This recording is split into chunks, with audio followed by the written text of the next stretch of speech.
Beneath this sun-scorched wasteland lies a secret. A secret of schools, sailboats, and laughter. A secret drowned not by water, but by its absence.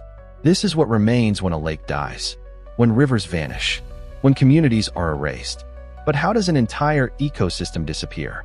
And who pays the price? From the once mighty Aral Sea in Kazakhstan to Bolivia's vanished Lake Poopó, over 50,000 lakes have dried up globally in just 40 years. These were not just bodies of water, they were lifelines.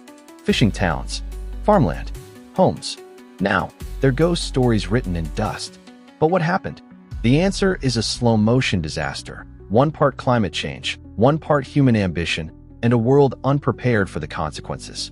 For generations, families here fished these waters. Today, their nets hang as relics in museums. Their stories are etched in the dust of poisoned lakebeds. When the Aral Sea retreated, it left behind more than ruins. Toxic storms now sweep across Central Asia, carrying salt, pesticides, and heavy metals. In California's Owens Valley, a lakebed the size of Los Angeles breathes poison into the air. Communities face impossible choices: flee or risk sickness. These are the first climate refugees, but they won't be the last. To understand why water vanishes, follow the money and the water pumps. In the 20th century, engineers rewrote nature's map. Rivers were dammed, diverted, and drained to feed cotton fields in deserts, golf courses in Dubai, and almond farms in California. But water, like time, cannot be bribed. As lakes shrink, they expose buried secrets. For hundred-year-old shipwrecks, ancient cities, even bombs from forgotten wars.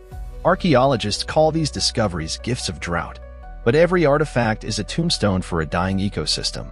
In this new wasteland, irony thrives. The Aral Sea ship graveyard draws tourists seeking eerie selfies. Ranchers herd cattle on lakebeds where fish once swam.